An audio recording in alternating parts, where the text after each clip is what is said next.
Shalom la famille, shalom. Que mon Dieu vous bénisse abondamment au nom puissant et glorieux de notre Seigneur et Sauveur Jésus-Christ de Nazareth. Nous sommes en plein programme de jeûne de prière. Comme vous le savez, c'est la dernière ligne droite.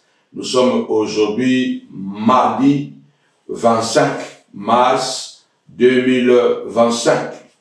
Encore 3 jours pour ce grand événement, la 7e édition Femmes de valeur, ayant comme thème la femme face à la souffrance.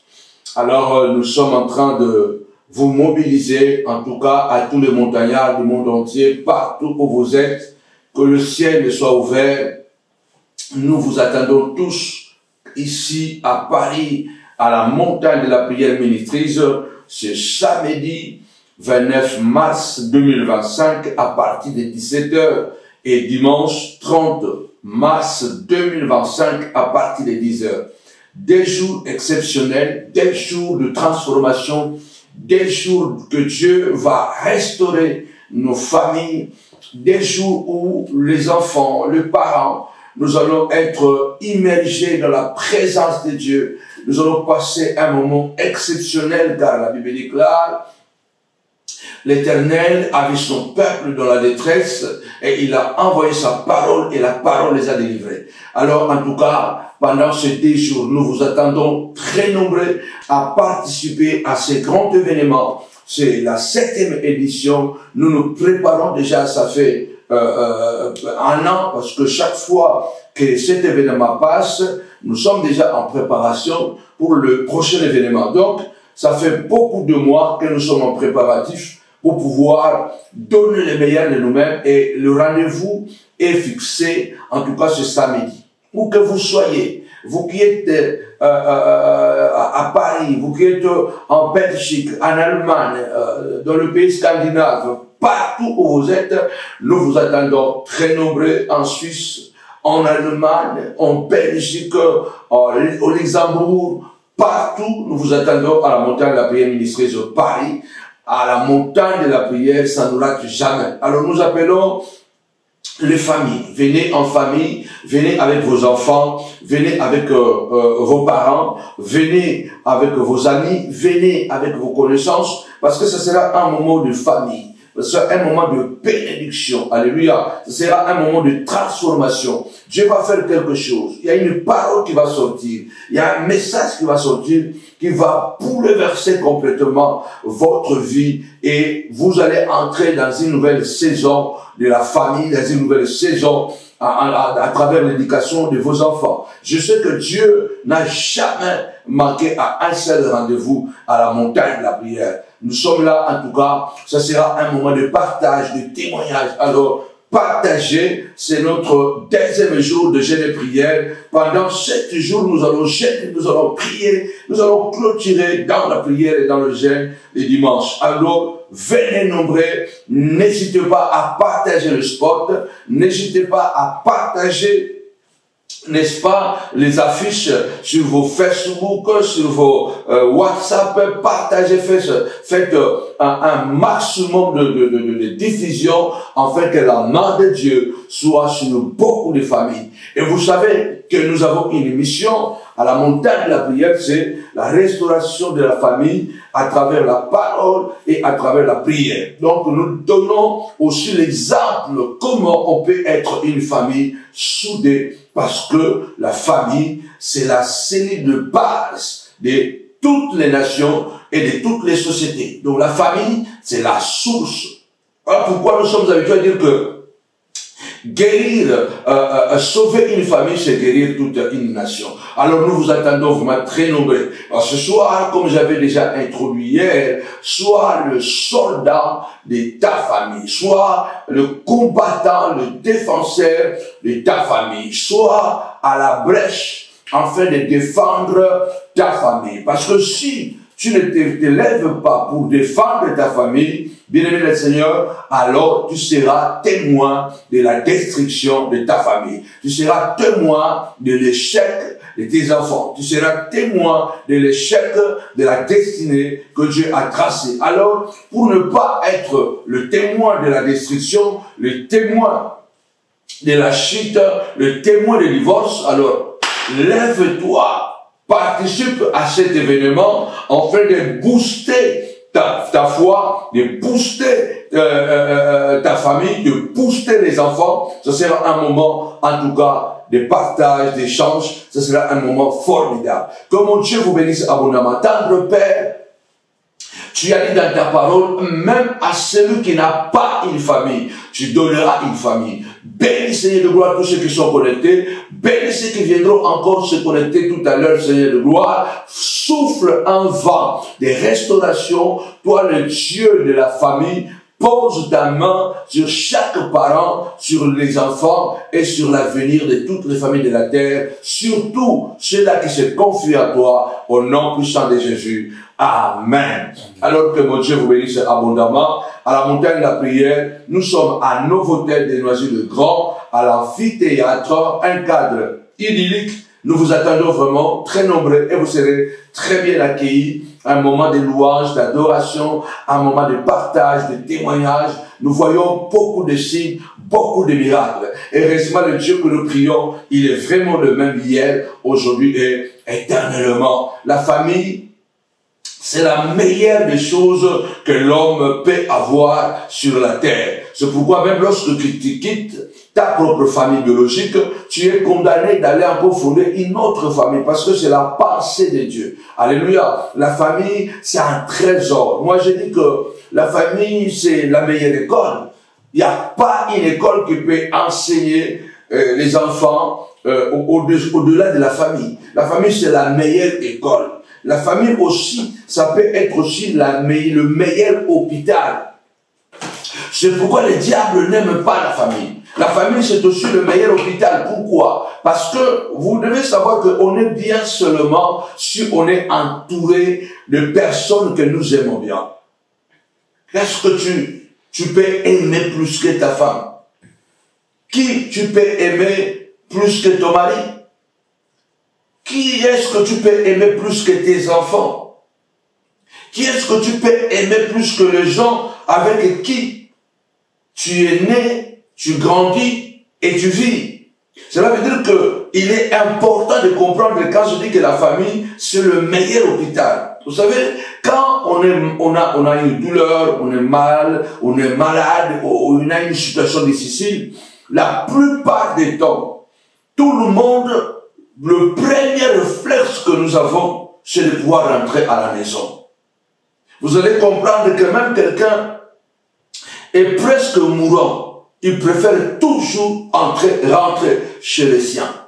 Et médicalement, c'est prouvé aussi que être à la maison et que vous suivez votre traitement à la maison est beaucoup plus recommandé parce que c'est l'environnement propice où l'homme se sent beaucoup plus à l'aise, surtout quand on est en difficulté. Donc la famille, c'est même le meilleur hôpital. Même quand on est malade, bien aimé le Seigneur, mais quand on est environné d'amour, quand on est environné d'attention, bien aimé le Seigneur, on a beaucoup plus de probabilités de guérir, beaucoup plus de probabilités d'être restauré.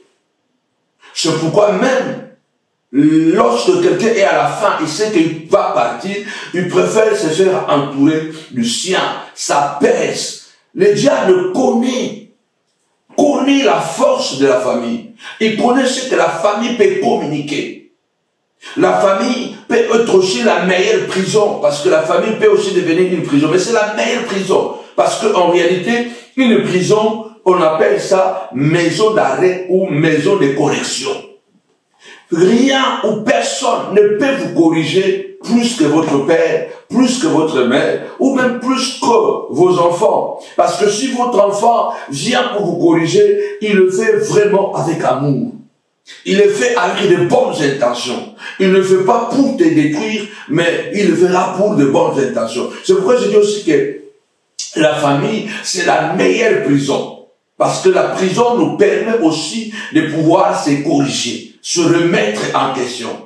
Donc, la famille, c'est l'endroit le lieu le plus important et le plus sacré pour l'évolution de l'homme. C'est ce que j'ai dit hier, que c'est dans la famille où naissent les rois, c'est dans la famille où naissent les présidents de la République, c'est dans la famille où naissent les génies, les philosophes, les grands généraux, c'est dans la famille. La famille est sacrée. Alors, il ne faut pas négliger la famille. Ne néglige pas les enfants que Dieu t'a donnés. Ne néglige pas l'homme que Dieu t'a donné. Ne néglige pas la femme que Dieu t'a donnée. Il est essentiel de comprendre que la famille est tellement sacrée, non pas seulement au sens de mot, que la famille est sacrée, mais vraiment, je l'ai dit, littéralement. Donc, au point de vue littéral, vraiment. Donc, cela veut dire que c'est naturel que la famille est sacré. C'est pourquoi Satan combat la famille. Alors ce soir, je voudrais encourager quelqu'un. Vous savez, souvent, comme je disais hier, on ignore souvent les capacités que nous avons. On ignore souvent ce à quoi nous sommes capables. Et pourtant, on va se rendre compte que quand tu regardes dans le rétroviseur, tu vas te rendre compte que tu as déjà fait des exploits. Tu as déjà fait des choses pour ta famille, pour tes enfants, pour ta femme, pour ton mari. Tu as tellement traversé des circonstances, tu as réalisé des choses, mais tu ne te rends pas compte et tu continues à croire que tu n'es pas capable parce que tu n'as pas encore réussi à tout faire. Non, Gédéon était un guerrier. Gédéon était un guerrier au-dedans de lui. Gédéon était quelqu'un de fort. Gédéon était quelqu'un de très stratégique. Gédéon était quelqu'un de très déterminé, mais il ne se rendait pas compte. Parce qu'au moment où tout le monde était en train de fuir le Madian, parce que le Madianite rendait malheureux le peuple d'Israël, il se cachait dans les cavernes, dans les grottes, dans les ravins, parce que le Madianite venait au moment où Israël s'apprêtait à faire la récolte. Le Madianite venait comme des sauterelles et ils apportaient tout ce qui était comme récolte, bien-aimé de la terre, de tout ce qu'Israël avait semé. La Bible déclare qu'Israël était très, très malheureux. Très malheureux. Mais un jour, Gédéon va se lever et il va aller au champ en face des Madianites. Il était en train de prendre le blé, de travailler le blé. Il y avait un pressoir. Le pressoir, c'est une machine qui sert à fabriquer le vin. Mais il utilise le pressoir pour travailler le blé. Quelle ingéniosité! Quelle capacité d'adaptation! C'est pourquoi quand Dieu est arrivé, il lui a dit, vaillant héros. Et beaucoup de fois nous disons, ah, Gédéon n'avait pas encore combattu, mais Dieu l'avait déjà appelé vaillant héros. Dieu ne l'a pas appelé vaillant héros à la maison. Dieu l'avait appelé vaillant héros au champ, sur le front de bataille, là où il y avait là où dépendait la survie d'Israël. C'est là où Dieu l'avait trouvé. Il faut que Dieu te trouve, tu es en train de te battre déjà en faveur de ceux qui comptent dans ta vie. Il faut que dans la vie qu'il y ait des choses qui comptent et qui vont nous motiver. Dieu a dit à Gédéon, tu es vaillant héros, tu vas délivrer Israël. Gédéon dit non, ma famille est la plus pauvre en Israël. Et dans la lignée de ma famille, donc moi je suis encore le plus petit. Donc je ne suis pas capable de le faire. Dieu lui dit, va avec la force que tu as, parce que tu ne te rends pas compte que tu es fort. Que tu es hyper intelligent, tu es capable de t'adapter. Tu n'as pas reculé en face des Madians. Dieu cherche une personne. Dieu cherche un homme qui se tient à la brèche pour pouvoir sauver la famille. Mets-toi à la brèche. Alors aujourd'hui, je voudrais parler plutôt sur, n'ignorez pas les capacités que Dieu vous a données. Identifiez les combats de votre famille et affrontez-les. Il n'y a aucune circonstance, il n'y a aucune bataille, bien-aimé dans le Seigneur, que vous pouvez affronter et que Dieu vous abandonne. Surtout lorsque nous sommes passionnés, lorsque nous sommes engagés avec la volonté, bien-aimé du Seigneur, Dieu est toujours là. Alors aujourd'hui, je voudrais parler sur les 4 maladies qui détruisent nos familles. Je parle ici sur les 4 maladies qui détruisent nos familles. Le Seigneur a besoin que nous puissions avoir des familles solides. Dieu a besoin que nous puissions avoir des familles capables. Dieu a besoin d'avoir des familles équilibrées. Dieu a besoin que nous puissions avoir des familles consacrées. Il est temps que nous puissions se lever et être capables de soigner nos familles. Il y a des choses bien aimées du Seigneur. Aujourd'hui, la plupart du temps, moindre scaramouche, divorce. Moindre difficulté, on recule. Moindre chute ou échec, du coup, c'est la femme à la maison. Donc on n'a plus la patience de pouvoir calculer la valeur des enfants que Dieu nous a donnés, la valeur de la femme que Dieu nous a donnée, la valeur de l'homme que Dieu nous a donné. C'est une grosse responsabilité. Parce que la famille, c'est la plus grande institution humaine. Au-delà de toutes les institutions, parce que c'est là où la vie est fabriquée. C'est tellement sacré. Il nous faut, bien aimé Seigneur, être capable. Vous savez quand Adam et Ève sont tombés dans le jardin, Dieu pouvait les casser, les tuer, et puis c'est fini, comme ils étaient morts, Dieu pouvait faire une autre famille. Mais Dieu n'a pas fait une autre famille. Dieu n'a pas fabriqué une autre famille. Dieu n'a pas fabriqué un autre genre humain. Mais Dieu a réparé Adam. Dieu a réparé Adam. Dieu a réparé Ève. Donc, soyez capables de se lever et de dire que je peux guérir. C'est pourquoi, dans le livre de Exode, au chapitre 15, verset 26, Dieu dit à Israël, si tu obéis à la parole de l'Éternel, si tu obéis à ses lois, je ne te frapperai pas de toutes les maladies dont j'ai frappé les Égyptiens, car je suis l'Éternel qui te guérit. Exode 15, 26. Est-ce que tu peux dire ça? Exode 15, 26. Il est essentiel d'avoir toujours ce côté de réparation. Nous ne devons pas jeter l'éponge aux moindres difficultés.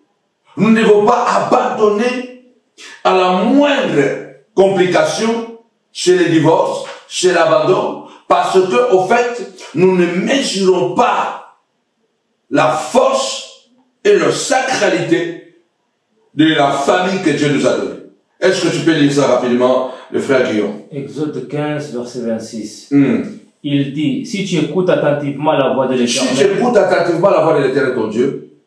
L'Éternel, ton Dieu. Si tu fais ce qui est droit à ses yeux. Si tu fais ce qui est droit à ses yeux. Si tu prêtes l'oreille à ses commandements. Si tu prêtes l'oreille à ses commandements. Et si tu observes toutes les lois, je ne frapperai d'aucune maladie. Si tu observes toutes ces lois, je ne te frapperai d'aucune maladie dont j'ai frappé les Égyptiens. Dont j'ai frappé les Égyptiens. Car je suis l'Éternel qui te guérit. Je suis l'Éternel qui te guérit. C'est Dieu-là qui peut remplacer les choses.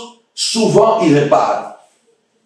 Le Dieu qui peut remplacer et créer des choses nouvelles, mais la plupart du temps, Dieu répare. Dieu restaure. Les choses qui peuvent se faner, Dieu vient, il les restaure. Les choses qui sont tombées, Dieu vient, il le relève. Il faut que nous ayons ce réflexe, vivant dans un monde où nous savons que le diable rôde comme un lion résistant, cherchant qui dévore. Nous devons savoir que rien n'est acquis sur cette terre. Tout ce que nous avons peut vaciller. Tout ce que nous construisons peut tomber.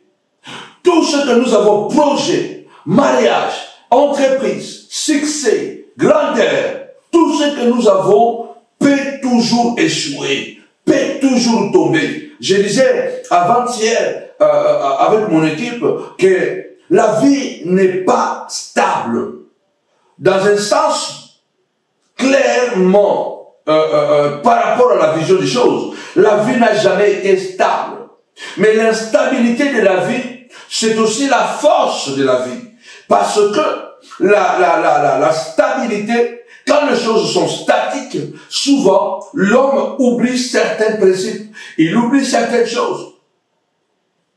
Comme on était en train de dire que, voilà, mon fils me dit que dans la joie, l'esprit se détend. Mais dans la douleur, l'esprit se forge. Dans la joie, l'esprit se détend. Dans la douleur, l'esprit se forge. On devient beaucoup plus fort lorsque nous traversons la haine, nous traversons les trahisons, les échecs, lorsque nous traversons le moment difficile dans notre vie, lorsque nous traversons le moment de la solitude, lorsque nous traversons le moment du chômage, lorsque le diable nous attaque et que nous nous retrouvons en face de nous, comme s'il y a une muraille qu'on ne peut pas franchir. C'est là, en ce moment-là, que notre esprit se forge. C'est notre esprit devient plus fort, devient plus solide. C'est là où l'esprit cherche des solutions improbables. Et il les trouve, parce que c'est dans la douleur, c'est dans la difficulté que nous nous rendons compte, bien aimé dans le Seigneur, à plupart du temps, la valeur de ce que nous possédons. C'est pourquoi il est possible que l'une de ces maladies peut frapper ta maison, peut frapper ta vie, peut frapper ta famille. Mais il faut comprendre une chose. La Bible déclare, ce que Dieu a dans sa main, le diable ne peut pas détruire. Le monde entier est sous la puissance du malheur. Mais celui qui est de Dieu se garde et le malin ne les touche pas. Cette fois, mon juste tombe pas dans les péchés. Le juste peut tomber parce que tout simplement, il a semé le bien et le diable la nuit est venu semer le mal. Alors que le juste peut échouer dans un business, il peut échouer dans les ministères parce qu'il a croisé des mauvaises personnes.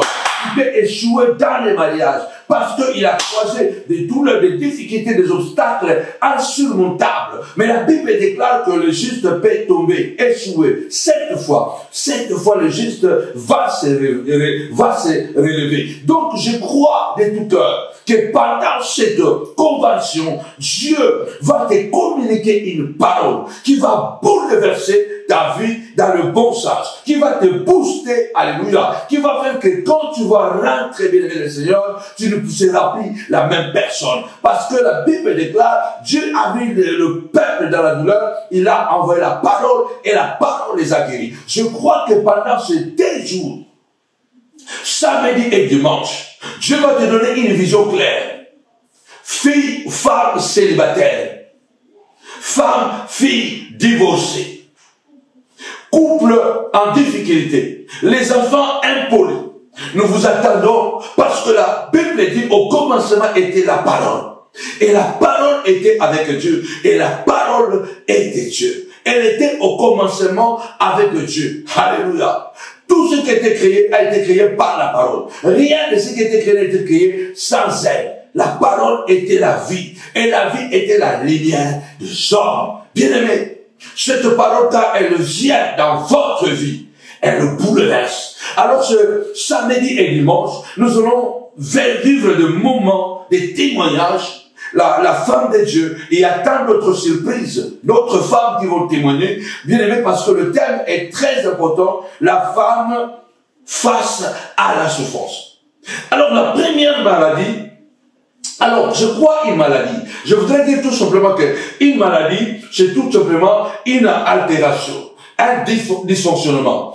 Une maladie, c'est une altération, un dysfonctionnement. Lorsque vous êtes bien et que du coup vous avez mal à la tête, ou mal au cœur, ou mal quelque part, c'était une altération de l'état normal de votre corps.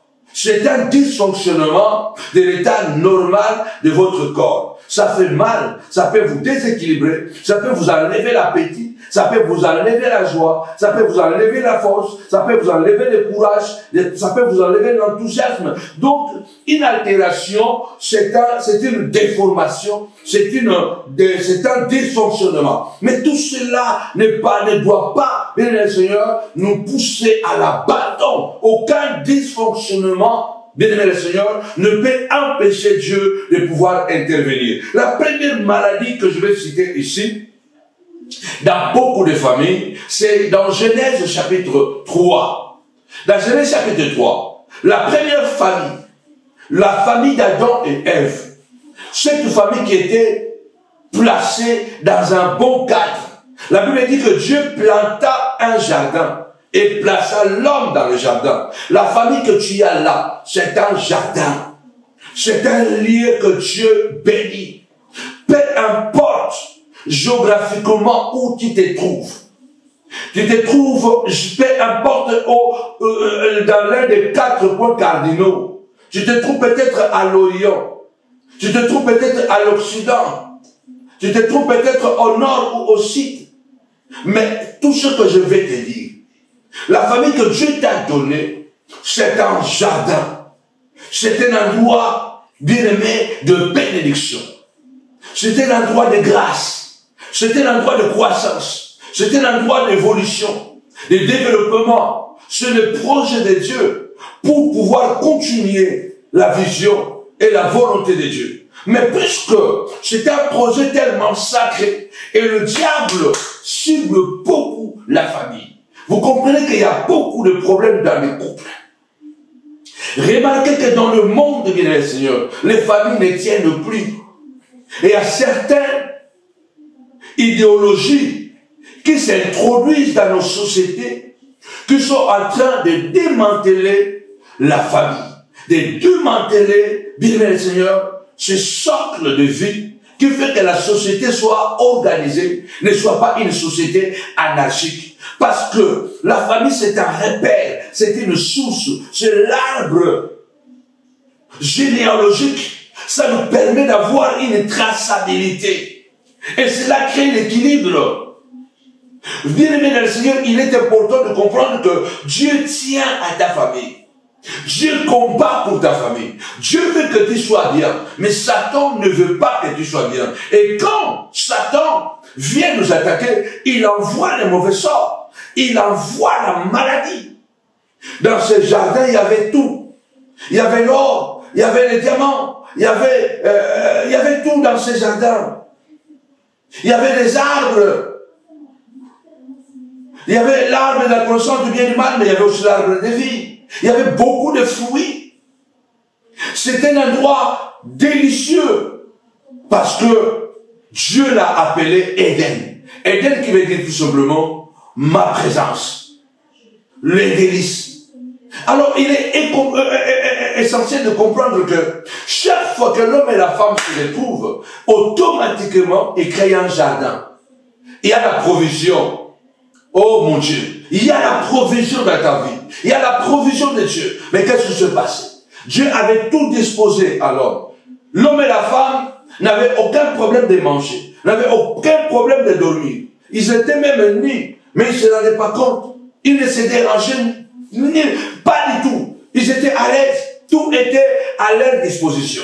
Mais, puisque souvent, nous tombons malades, au-delà de ce que, le fait qu'on peut se tomber malade comme Job, d'une maladie mystique, d'un mauvais sort, jeté sur toi, jeté sur ta famille. D'ailleurs, je lève ma main droite au nom puissant et glorieux de Jésus-Christ de Nazareth, que le Dieu qui est le gardien de l'éternité, qui le garde de ta famille, qui le veille sur tes enfants, que la jalousie, la sorcellerie n'injecte pas la méchanceté, le mauvais sort, la maladie dans ta maison, contre tes enfants, contre ta femme, contre ton mari, au nom puissant et glorieux de Jésus-Christ. Que Dieu soit le fondement, que Dieu soit la base, que Dieu soit leur sécurité, au nom puissant et glorieux de Jésus-Christ.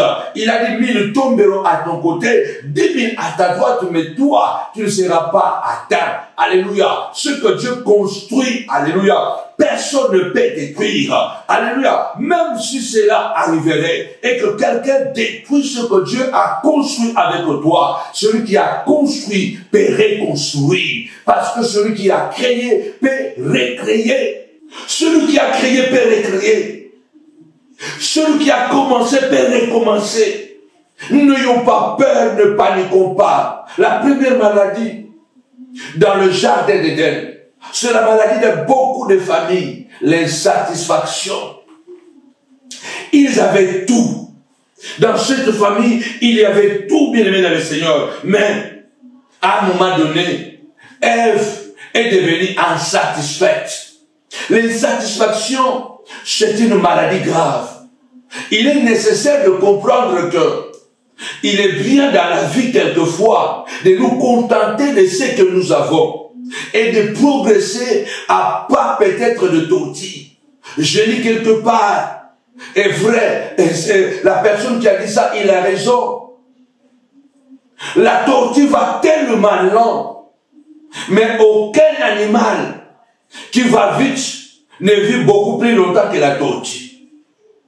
La tortue, elle va doucement. Mais elle vit beaucoup plus longtemps que le guépard, beaucoup plus longtemps que le lion. La tortue était dans l'arche de Noé. Malgré sa lenteur, elle était dans l'arche de Noé. Soyons satisfaits. Lorsque vous êtes satisfaits de ce que Dieu vous a donné, vous rendez gloire à l'Éternel. J'attendrai la saison afin que je puisse moissonner. J'attendrai la saison afin que je puisse s'aimer. J'attendrai la saison. En fait, lorsque nous sommes satisfaits, cela nous donne la paix. Cela nous donne la joie. Cela nous donne le repos. On entre dans le sabbat quand on est satisfait. Beaucoup de familles sont aujourd'hui au bord du chaos parce que la femme n'est jamais satisfaite de ce que l'homme fait. L'homme n'est jamais satisfait de ce que la femme fait. Et votre attitude de vouloir toujours ou d'être toujours insatisfait, vous l'avez communiqué aux enfants. Au point qu'aujourd'hui, vos enfants ne sont pas satisfaits de leurs parents, ne sont pas satisfaits de ce peu ou de ce beaucoup que les parents apportent. Tapez-moi 5 fois satisfaction. Satisfaction, satisfaction. Bien aimé, l'insatisfaction, c'est une attitude. Tape-moi l'insatisfaction dans le dictionnaire. L'insatisfaction, nous allons voir ça dans les dictionnaires vraiment scientifiques. L'insatisfaction crée, bien aimé dans le Seigneur, l'imprudence, insatisfaction. L'insatisfaction va vous amener dans l'imprudence. Pourquoi? Parce que puisque vous êtes insatisfait, vous avez ce portable, je ne sais pas si c'est quel iPhone ça, mais vous n'êtes pas d'accord de ça. Donc, vous n'êtes pas satisfait de ces iPhones, parce qu'il y a un autre iPhone qui vient de sortir. Vous avez une femme, vous n'êtes pas satisfait de cette femme. Vous allez chercher, vous allez tout faire, aller chercher une autre femme pour attraper demain le sida et ramener le sida à la maison et tuer la femme et les enfants seront privés de leur maman. L'insatisfaction peut engendrer l'imprudence. L'insatisfaction va engendrer la désobéissance. Soyez satisfaits. Ça nous dit quoi l'insatisfaction? La définition scientifique de l'insatisfaction peut varier selon les domaines d'études. Psychologie, sociologie, économie. Mais donne-moi les synonymes. Donne-moi les synonymes de l'insatisfaction. Vous allez comprendre très bien. Donne-moi les synonymes de l'insatisfaction. Il est très important parce que c'est la première maladie qui détruit beaucoup de familles. Les synonymes peuvent être mécontentement, frustration, déplaisir, désappointement, déception, insuffisance, mal-être, ressentiment. En fait, l'insatisfaction va créer le mal-être. L'insatisfaction va créer le mécontentement. Il y a des gens, vous êtes vous-même à la base de la destruction de votre famille. Parce que vous n'êtes jamais content. Jamais content. Même Dieu Il s'était contenté d'un soir et d'un matin. Contentez-vous en attendant que Dieu vous prépare à entrer dans une nouvelle saison de gloire, de grandeur, mais commencez d'abord à vous contenter de ce que vous avez. La Bible dit, le premier jour créé, Dieu créa les cieux et la terre était devenue informe et vide. On voit que même la Bible commence avec la destruction de ce que Dieu a créé. Mais Dieu a réparé. La terre était devenue informe et vide, et les ténèbres à la surface de la Bible. Un chaos total. Un chaos peut s'installer dans la maison. Un chaos peut s'installer dans la famille. Mais nous devons savoir que celui qui est en nous est plus grand que celui qui est dans le monde. Et il s'appelle le réparateur de brèches. Isaïe dit, les tiens rebâtiront sur les anciennes ruines. Et l'Éternel, notre Dieu, sera appelé le réparateur de brèches. On appelle Dieu le réparateur de brèches parce que toi et moi, nous sommes condamnés de réparer, de restaurer. Et Dieu, dans cette forme vide et les ténèbres, la Bible dit l'Esprit de l'Éternel se mouvait toujours, malgré tout le chaos que le diable a mis dans la famille. À cause de l'insatisfaction, la grâce de Dieu n'est jamais loin. La restauration n'est jamais loin. Dieu s'est contenté. Il a créé, il a dit que la lumière soit, et la lumière fit. La Bible déclare, il y a un soir, il y a un matin. Dieu dit que la lumière se sépare avec le ténèbre. Ce fut le premier jour, il y a un soir, il y a un matin. C'était bon. Dieu vit que la lumière était bon et le sépara avec les ténèbres. Il y a un soir, il y a un matin. Le deuxième jour, c'était bon. Le troisième jour, c'était bon. Dieu dit c'était bon, c'était bon. Et vous allez voir qu'au septième jour seulement, que Dieu dit c'était très bon. Si nous apprendrons à nous contenter de ce qui est bon, certainement, nous ne mangerons pas à la table du diable.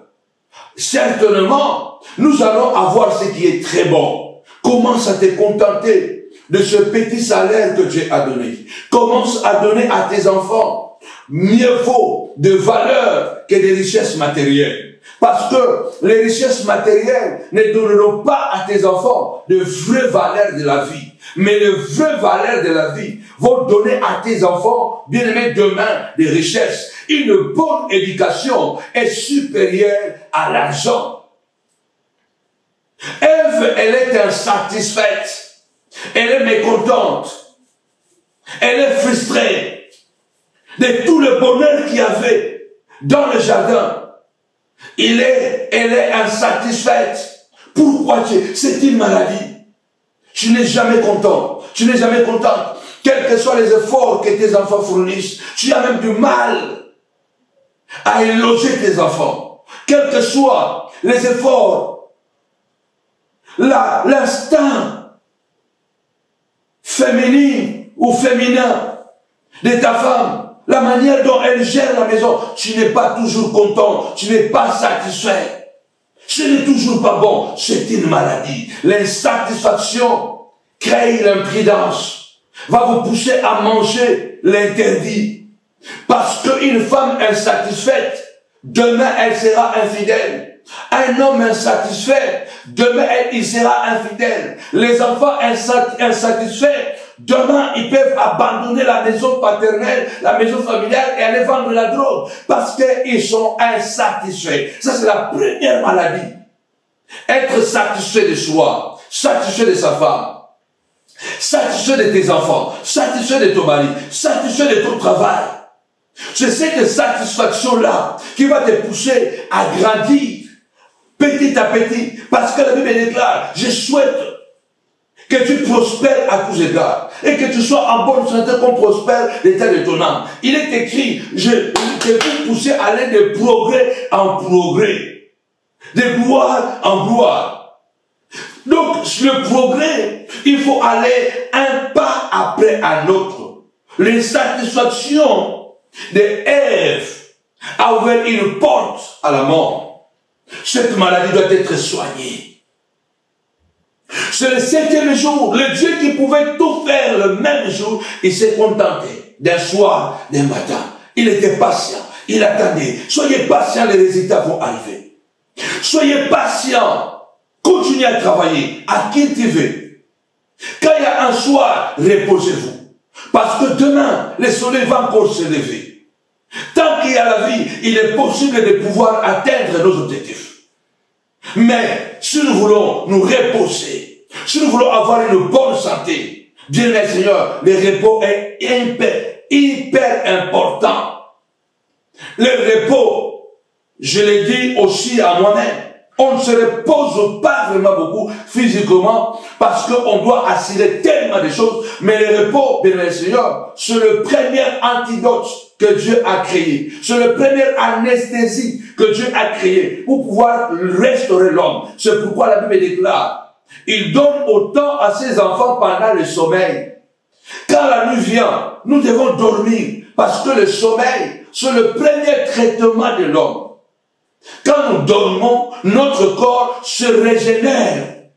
Il faut se reposer. Or, on ne peut pas se reposer parce qu'on est parti à Dubaï ou à Seychelles, on est parti dans les îles paradisiaques, on va se reposer. Non, le vrai repos est dans notre âme. Être content de soi, satisfait de soi, satisfait de sa famille, satisfait de ses enfants. Quand tu es satisfait de ce que tu as, c'est le vrai repos. Ton corps se régénère parce que tu ne cours pas à gauche et à droite.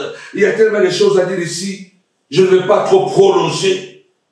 Combien de gens sont insatisfaits? Il est important d'éviter l'insatisfaction. Parce que l'insatisfaction crée la frustration. 4 maladies qui détruisent nos familles. Les parents insatisfaits, les enfants insatisfaits, les grands-parents insatisfaits, l'entourage insatisfait. La société d'aujourd'hui, c'est une société qui veut avoir tout à la même fois. Il doit avoir beaucoup d'argent, le succès, la gloire, tout à la fois. La vie a toujours été un processus. À cause de l'insatisfaction, parce que Ève avait tout, on lui a proposé quelque chose. Quelque chose qu'elle était déjà, ou qu'elle avait déjà. Est-ce que Dieu a réellement dit que vous ne mangerez pas de tous les arbres du jardin?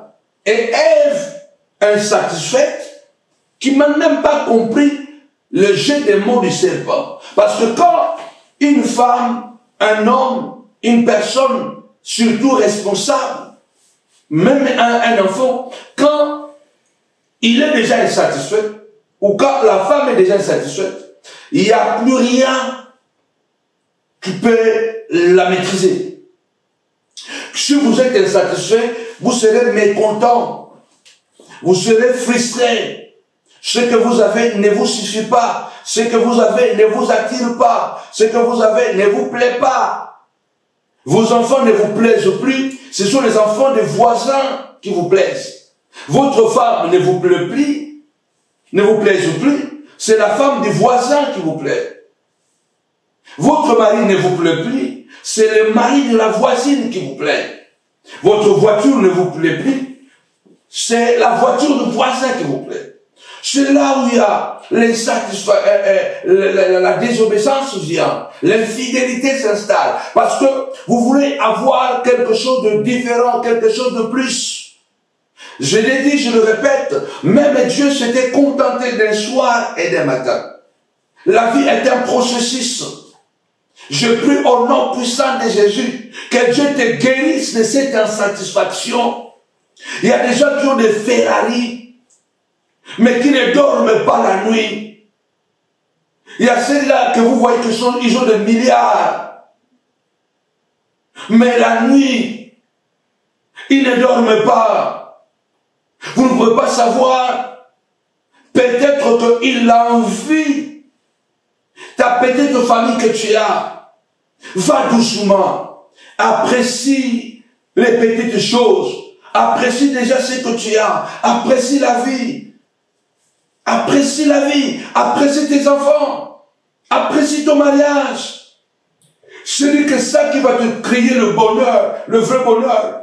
Et Dieu, le 7e jour, il a créé l'homme. Il a créé l'homme, il a dit c'était très bon. Waouh, c'est comme un parcours. Et la Bible dit que c'est le 7e jour que Dieu s'est reposé. Je demande au nom de Jésus que Dieu donne le repos dans toutes les familles de la montagne de la prière. Que Dieu visite les familles du monde entier et qu'il donne le repos, qu'il donne la paix, qu'il donne la joie. Il n'y a que la satisfaction qui peut vous donner le vrai repos. La Bible dit qu'il se reposa, non pas parce que Dieu était fatigué, Dieu ne se fatigue pas. Mais Dieu s'était reposé parce qu'il était satisfait. Finalement, c'était bon. C'était bon, c'était bon. Je crois même qu'il y a le 2e jour où Dieu n'a dit ni bon, ni mauvais, ni très bon. Je crois que c'est le 2e jour. Le 1er jour, Dieu a dit c'était bon. Le 2e jour, Dieu n'a rien dit. C'est comme si Dieu, voilà, il se met un peu en doute.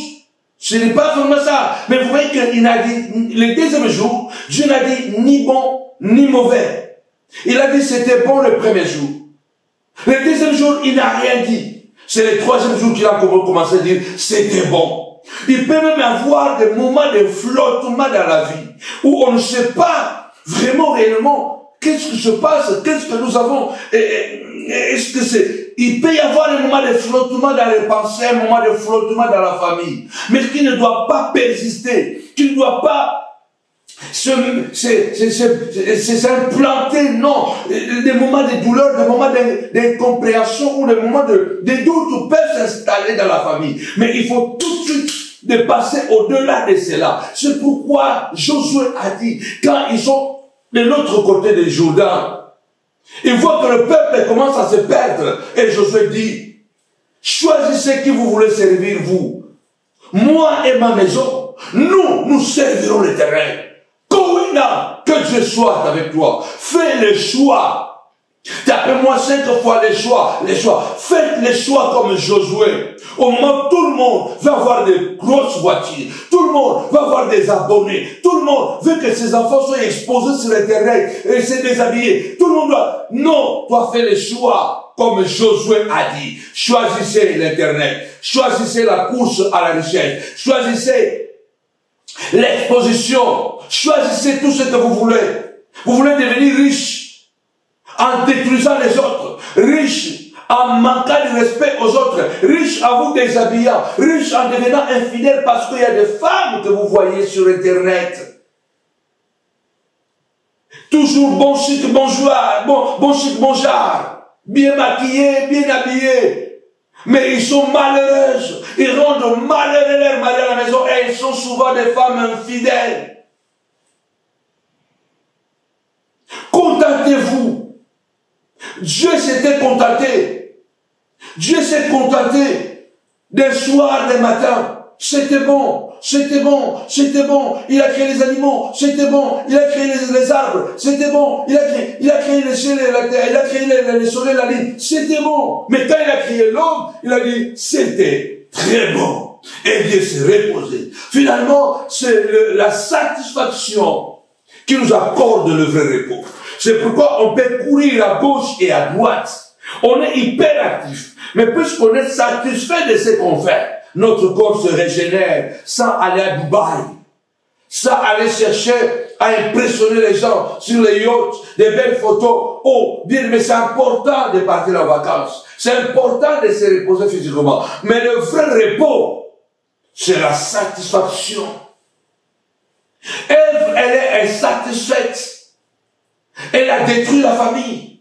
C'est une maladie qui détruit beaucoup de familles encore aujourd'hui. Satan est venu lui proposer quelque chose. Satan est venu lui proposer quelque chose. Laissez-moi boire de l'eau. Satan est venu lui proposer quelque chose. Tu peux être comme Dieu. Dieu est menteur. Dieu sait que le jour où vous allez manger ce fruit, vous serez comme lui. Vous aussi, vous aurez beaucoup d'anges autour de vous. Vous allez avoir un trône d'ivoire, des diamants. Vous serez comme Dieu. Et elle voulait plus. C'est vouloir plus souvent, bien-aimé dans le Seigneur, qui nous fait oublier les nécessaires et l'essentiel que nous avons. Les nécessaires et l'essentiel que nous avons. Vous savez, dans la vie, tout ce qui brille n'est pas de l'or. Vouloir toujours plus n'est pas mauvais, mais attendez le plus au moment marqué. Regardez l'homme le plus riche dans la Bible. L'homme le plus riche dans la Bible, Salomon, il a fini comment? Salomon était l'homme le plus riche. Il a connu une gloire impossible. 1000 femmes, beaucoup de richesses, beaucoup de sagesse. Mais Salomon, qui était tellement comblé de toutes les richesses de ce monde, les femmes, l'argent, la gloire, Salomon est mort idolâtre. Beaucoup de choses dans la Bible ont déjà été écrites. Pourquoi nous voulons tomber aussi dans les mêmes choses? Tout ce qui brille n'est pas de l'or. Sois content de toi. Sois content de ta voiture. Sois content de ta femme. Salomon est mort idolâtre. Si Salomon sera au ciel, c'est la grâce de Dieu. Parce que Salomon est mort idolâtre. Mais regardez dans la Bible, vous allez voir que quand Salomon est mort dans ces conditions-là, celui qui a écrit l'Ecclésiaste, c'est Salomon. Il a écrit beaucoup de choses. Il a parlé sur beaucoup de choses. Le roi Ogir est venu. Il a dit, je ne suis pas sage. À cause de Salomon qui avait toute la sagesse, malgré toute la sagesse de Salomon, il a commis beaucoup de péchés et il est mort idolâtre. Même la sagesse ne l'a pas préservé de l'idolâtrie. La sagesse ne l'a pas préservé de désobéir à Dieu. Il y a des choses que nous prétendons ou que nous voulons avoir. Dieu ne nous les donne pas parce qu'il sait que ce n'est pas ça. Ça peut par contre même se retourner contre nous. Ogir dit, je suis stupide, je ne suis pas du tout sage. Parce que celui qui était beaucoup plus sage là, il est mort idolâtre. Il dit même, ne me donne pas beaucoup. Ne me prive pas. Donne-moi seulement l'essentiel. Ogir a dit ça. Et à cause de Salomon, moi je ne comprends pas comment aujourd'hui, les mauvaises expériences des autres ne nous enseignent pas. Tu cours tellement et tu sais que ceux qui ont couru, comment ils ont fini? Comment les foyers sont finis? Comment les enfants ont fini? Beaucoup d'enfants des pasteurs sont aujourd'hui des drogués. Beaucoup d'enfants des pasteurs sont aujourd'hui dans le domaine de papa, maman. Il est grave de comprendre qu'il y a des choses qu'ils doivent nous enseigner. Vous regardez, ça brille, ah c'est grand, moi je vais voir ça, moi je vais être comme que, sois toi. Je sais que j'apprends mes enfants. Je préfère perdre plutôt que me perdre pour ne pas perdre mes repères. Ce qui importe pour moi, c'est le repère.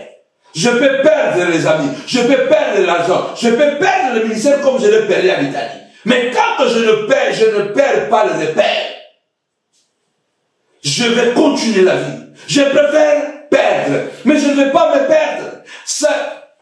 Elle s'est perdue à cause de l'insatisfaction. Elle s'est perdue. Et de facto, elle a fait en sorte que son mari aussi se perd. L'insatisfaction va vous faire perdre la vision initiale. Va vous faire perdre vos repères. Il y a des repères. Il y a des zones, il y a des barrières. Il y a des limites que je ne peux pas franchir au nom de la gloire. Il y a des limites. Il y a des frontières dans ma vie que je ne vais pas franchir pour avoir un grand ministère, pour avoir un grand nom, pour avoir une chaîne YouTube qui marche. Il y a des limites que je ne peux pas franchir. Pour avoir beaucoup d'argent, il y a à cause de mes enfants. Je disais ça aujourd'hui. J'ai envoyé un message à mon fils aîné. Fils, il y a des bêtes qu'il faut corriger. Dans l'éducation, il y a des bêtes qu'il faut corriger. Il y a des choses, si tu ne les corriges pas, ça peut être trop tard. Je me suis imposé des règles strictes de vie pour vous donner une éducation, une bonne éducation, vous donnez la possibilité d'être des hommes et des femmes de valeur. Parce que je suis convaincu que si vous êtes éduqués dans le valeur, vous serez beaucoup plus riche que de vous éduquer avec seulement la richesse de ce monde, l'argent, des belles voitures, des grosses maisons. Non, mais ce n'est pas mauvais d'avoir l'argent. Mais je crois que j'utilise l'argent pour les éduquer, leur donner de valeur. Auguste dit, dans l'abondance, je risque de dire qui est l'Éternel. Dans la pauvreté extrême, je risque de te faire, de te déshonorer. Je risque de t'abandonner. Alors donne-moi seulement l'essentiel. Ne me donne pas beaucoup de sagesse comme Salomon. Ne me donne pas beaucoup d'argent comme Salomon. Moi je suis stupide. Auguste dit, je suis stupide. Je n'ai pas la sagesse. Mais je ne veux pas beaucoup d'argent. Je veux juste l'essentiel. À cause de Salomon. Mais regarde les couples qui se détruisent autour de toi. Nous sommes dans un monde aujourd'hui où les gens veulent toujours le maximum. Le maximum. Le maximum. Le maximum. Nous oublions que l'essentiel est déjà là. Le roi des miel. Toujours, je crois, la Proverbe 30.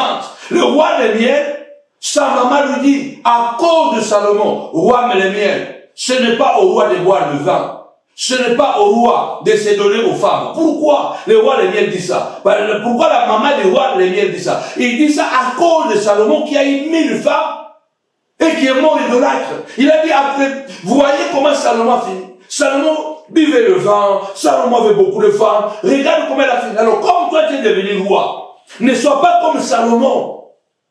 Ce n'est pas au roi de boire du vin et d'oublier la justice du pauvre. Ce n'est pas au roi de s'adonner aux femmes.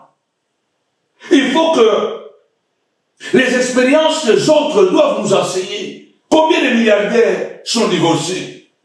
Combien de milliardaires sont divorcés? J'ai appris que Jeff Bezos est divorcé. J'ai appris que Bill Gates est divorcé. Il y en a tellement, la liste elle est tellement longue. Beaucoup de ces gens qui ont beaucoup d'argent, ils n'ont pas de famille stable. Je ne dis pas que tous ceux qui ont l'argent n'ont pas de famille stable. Non. Je vois par exemple Bernard Arnault, je vois comme si il a une famille assez stable. Ce n'est pas tout le monde, mais attention. L'argent ne va pas vous garantir d'avoir une famille stable. Parce que si c'était l'argent, si c'était les voitures, si c'était la grandeur, alors Jeff Bezos n'allait pas se divorcer. Bill Gates n'allait pas se divorcer. Que la vie de Salomon dans la Bible nous apprenne que soyons satisfaits de nous. Soyons satisfaits de ce que Dieu nous donne déjà. Ève, insatisfaite, on lui propose, mange l'arbre de l'interdit. Mange l'arbre interdit. Mange le fruit interdit. Pourquoi elle a mangé le fruit? Parce que on lui a proposé plus. Or, le plus qu'on lui a proposé, elle l'était déjà. Parce que Dieu nous a créés à son image. Encore beaucoup plus, à sa ressemblance. Ève n'avait pas besoin de manger le fruit pour devenir comme Dieu. Parce qu'elle était déjà l'image de Dieu. Elle était déjà l'image de Dieu. Mais on lui a proposé plus. Et elle a mangé à la table du diable. Elle s'est retrouvée nue. Elle a déshabillé son mari. Parce que c'est Ève qui donne maintenant à son mari le fruit interdit. Il se retrouve nu. Il se rend compte que le plus qu'il voulait les a rendus moins. Quand on veut plus, on peut vouloir plus dans la satisfaction. Ça veut dire que je veux plus dans le processus. Que je veux que mes enfants aillent beaucoup plus loin dans les études. Ce n'est pas méchant. C'est un processus. Ils doivent aller année après année. Collège, lycée, université, licence, master, doctorat. Ils ne doivent pas brûler les étapes. Et tout cela, ça coûte beaucoup de sacrifices, beaucoup d'argent, beaucoup d'années. Il faut que aille doucement. Vouloir plus n'est pas mauvais. Mais faites-le avec un processus naturel. Elle voulait passer par une porte de raccourci. Quand le diable nous propose le plus, en réalité, il veut nous rendre moins. Ils ont perdu les habits, la gloire est partie. Ils se sont rendus compte qu'ils étaient nus. Ils se sont rendus compte qu'ils étaient nus. Et pourtant, ils n'avaient jamais été mal à l'aise avec la nudité. Ils ont perdu le jardin. Ils se retrouvent dehors. La terre est maudite. Elle doit coucher avec la douleur. Vous voyez qu'elle voulait plus à cause de l'insatisfaction. Elle se retrouve amoindrie. Je prie au nom puissant et glorieux de Jésus. Que le Seigneur éloigne l'esprit d'insatisfaction dans nos familles. Que le Dieu de miracles nous donne la paix et la joie de nous satisfaire, de nous complaire, de nos femmes, de nos enfants, de nos projets.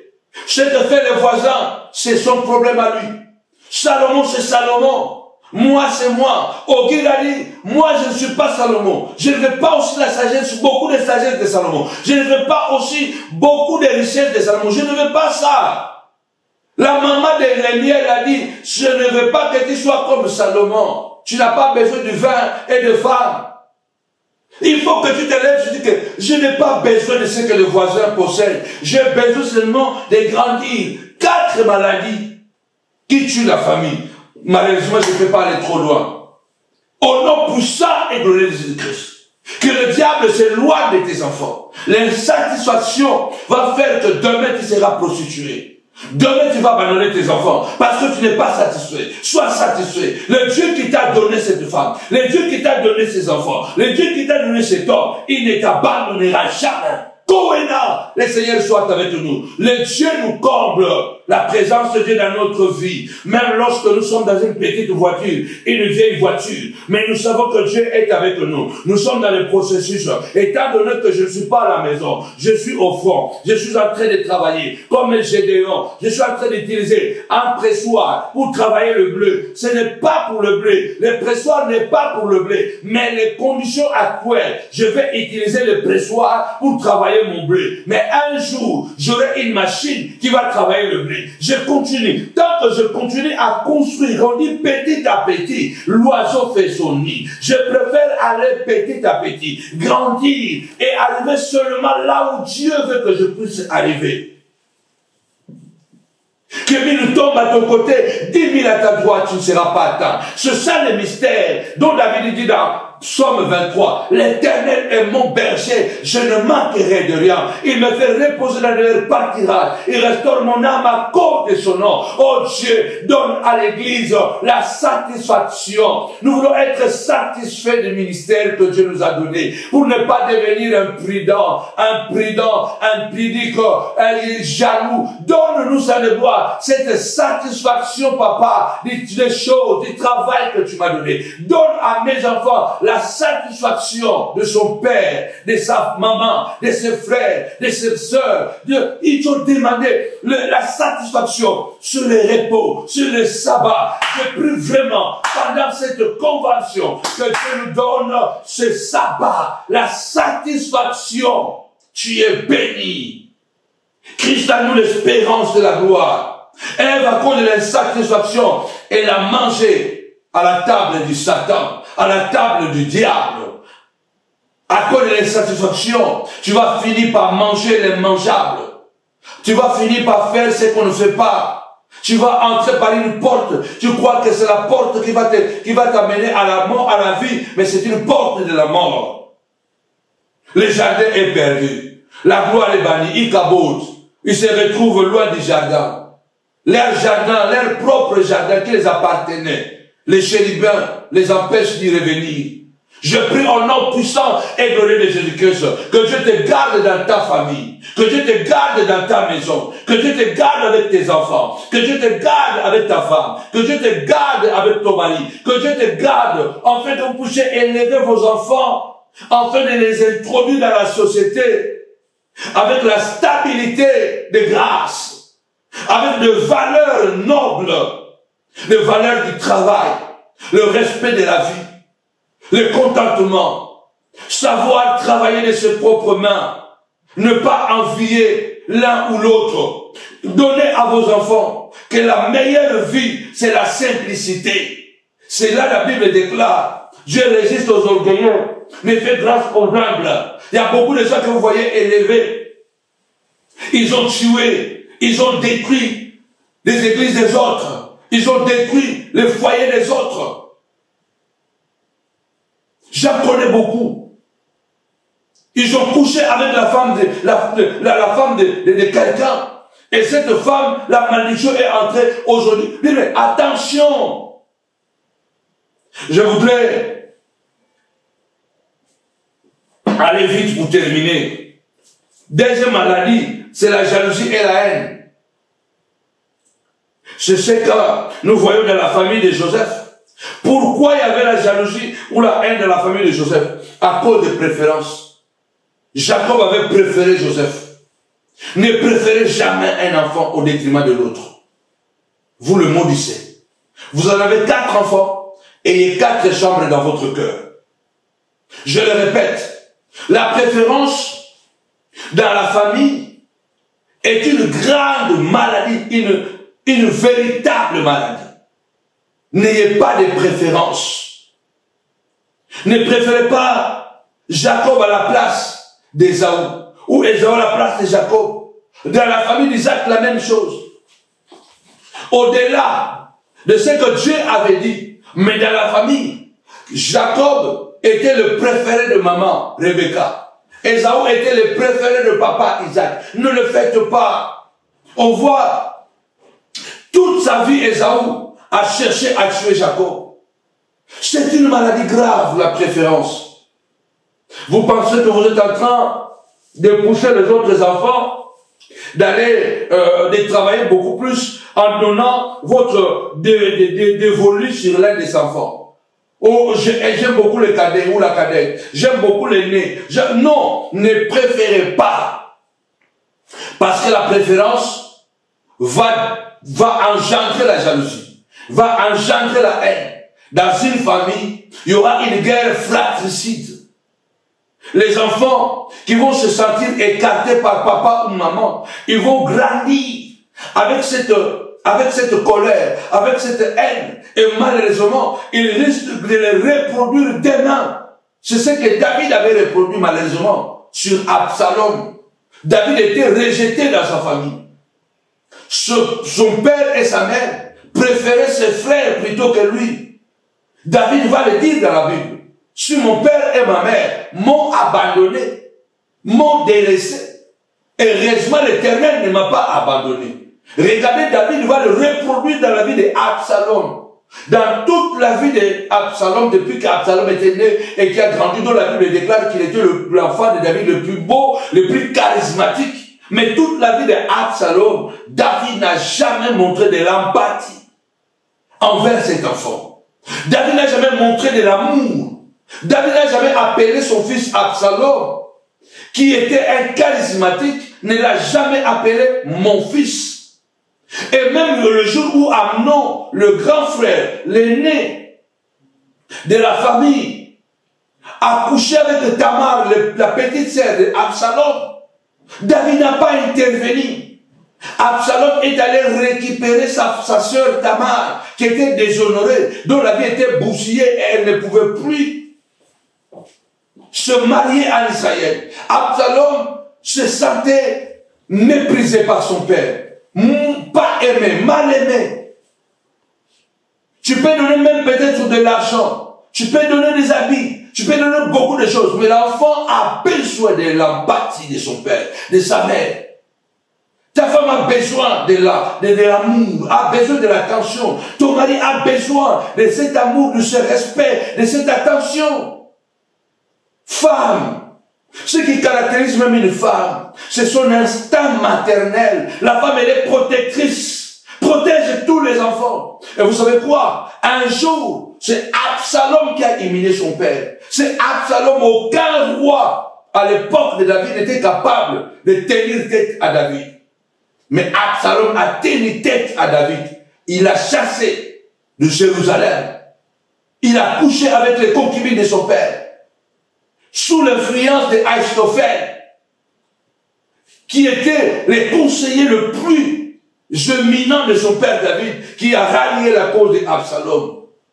Et il y a eu une guerre civile. Absalom est mort.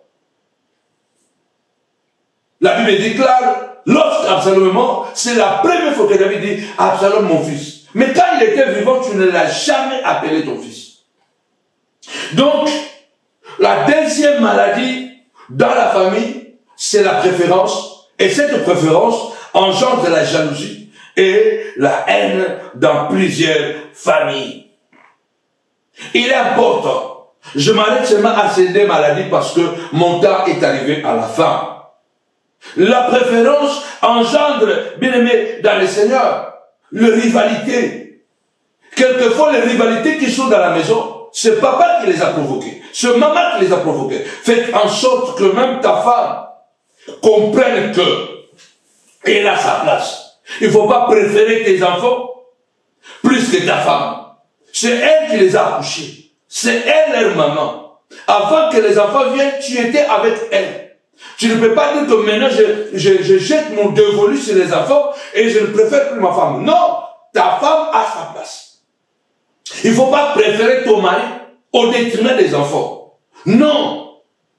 La préférence, c'est une grosse maladie. La préférence, c'est une grosse maladie dans la famille qui crée jalousie, haine et rivalité et qui peut provoquer des dégâts graves. Je demande à Dieu au nom puissant de Jésus que la main puissante de l'Éternel te localise. Sois prêt à être satisfait. À être satisfait de ce que Dieu te donne. Regarde autour de toi et apprends la sagesse. Vouloir toujours plus, ne pas marcher dans le processus est dangereux. Parce qu'aujourd'hui, nous voulons la gloire sans processus. Mais Dieu est un Dieu de processus. Que la main puissante de l'Éternel localise ta maison, localise ta famille, localise tes enfants. Et que la gloire soit ton partage. Au nom puissant et glorieux de Jésus-Christ. Si l'Éternel est bâti, celui qui bâtit travaille en vain. Que Dieu soit l'architecte de ta maison. Dis Seigneur de gloire, Kohéna, je veux ta présence dans ma maison. Comme le Christ a dit, le zèle de ta maison me dévore. Et la passion de tes enfants, la passion de ta vie, la passion de tes enfants, de ta femme, de ton mari, sois passionné. Ma maison sera appelée une maison de prière. Que ma famille soit une famille de prière. Je sais que le diable rôde comme un lion rugissant. Il viendra, même si tout est calme, le diable cherchera toujours une porte. S'il ne passe pas par l'enfant, il va passer par maman. S'il passe pas par maman, il va passer par papa. C'est pourquoi nous avons besoin de Kohéna. Seigneur, reste avec nous à la maison. Pas de préférence, pas de satisfaction. Au nom puissant de Jésus, jalousie sort, rivalité sort, la haine sort. Au nom puissant et glorieux de Jésus-Christ. Amen. Je bénis ta vie. Que le ciel demeure ouvert. Que Dieu sécurise ta maison. Fais cette prière comme Josué. Choisissez que vous voulez servir. Mais moi et ma maison, nous servirons l'Éternel. Et quand nous servons l'Éternel, il est le guerrier. Il est El Shaddai pour nous. Il est El Sabaoth pour nous. Le Dieu qui a beaucoup d'armées, qui nous sécurise. Et que ce Dieu accompagne ces jeunes de prière. Rendez-vous demain à 4 heures du matin sur votre ligne téléphonique. À 18 heures sur votre ligne téléphonique. Et à 22 heures, demain, mercredi, nous serons encore une fois de plus sur votre chaîne YouTube, nous sommes le Panzou TV. Partagez ces messages. Les 4 maladies qui détruisent les familles. Je veux une famille solide. Que ta famille soit solide. Que ta famille soit posée. Que ta famille soit sécurisée. Parce que vous êtes satisfait de ce que vous faites. Que le sabbat s'installe dans votre famille. Au nom puissant de Jésus-Christ. Je bénis ta santé. Je bénis la santé de tes enfants. Je bénis la santé de ton mari. La Bible déclare, si tu obéis à mes lois, si tu fais ce qui est droit à mes yeux, je ne te frapperai d'aucune maladie dont j'ai frappé les Égyptiens. Car je suis El Rapha, le Dieu qui te guérit. Que je guérisse cette maladie. Que je guérisse les satisfactions. Que je guérisse les préférences. Au nom puissant de Jésus-Christ. Que cet esprit de satisfaction qui engendre le problème, qui engendre les frustrations, sors! Sors de ta maison. Que Dieu te donne la satisfaction, l'amour, la paix et la joie. Que les préférences tombent. Que tu sois un rassembleur. Que tu sois une femme couveuse. Voilà, comme la poule garde sa couvée sous ses ailes. Sois cette poule, maman. Sois cette poule, maman. Alléluia. Papa, sois un rassembleur. Que chaque enfant trouve sa place à la maison. Au nom puissant et glorieux de Jésus-Christ. Amen. Alors, bien aimés, samedi, aujourd'hui c'est mardi, mercredi, jeudi, vendredi, samedi, dans 4 jours, 2 journées exceptionnelles, 7e édition Femmes de valeur à la montagne de la prière ministrise à Paris, à Novotel des Noisy-le-Grand, samedi à partir de 17h, dimanche à partir de 10h. Nous avons préparé à peu près 5-6 voitures qui seront à l'hôtel. Dès que vous êtes approchez-vous, c'est un problème de transport, essayez de vous rapprocher, appelez sur ces numéros. Faites-moi biper les numéros là, les numéros du secrétariat. Appelez sur ces numéros qui est en train de biper là. Appelez ces numéros, on viendra vous chercher. On a disposé les voitures pour chercher les gens qui vont se rapprocher auprès de l'événement. Ça sera un moment époustouflant. Je vais te restaurer. Il y a des événements, il y a des circonstances qu'il ne faut jamais sauter. Alors tu es notre invité. Nous nous préparons pour ça. Nous allons écouter des témoignages de survivants, des témoignages de restauration. Ce Dieu-là n'a pas changé. Ce Dieu-là n'a pas changé. Alors, l'enfant va vous mettre l'affiche. Nous avons besoin de vous. Nous sommes à Novotel de Noisy-le-Grand. Nous sommes dans le grand amphithéâtre. Ça coûte énormément cher. Alors, si Dieu vous fait grâce et que vous êtes bénis à travers de ces ministères, n'hésitez en aucun cas de nous soutenir à travers de vos dons, de nous permettre de continuer à vous donner le travail de qualité.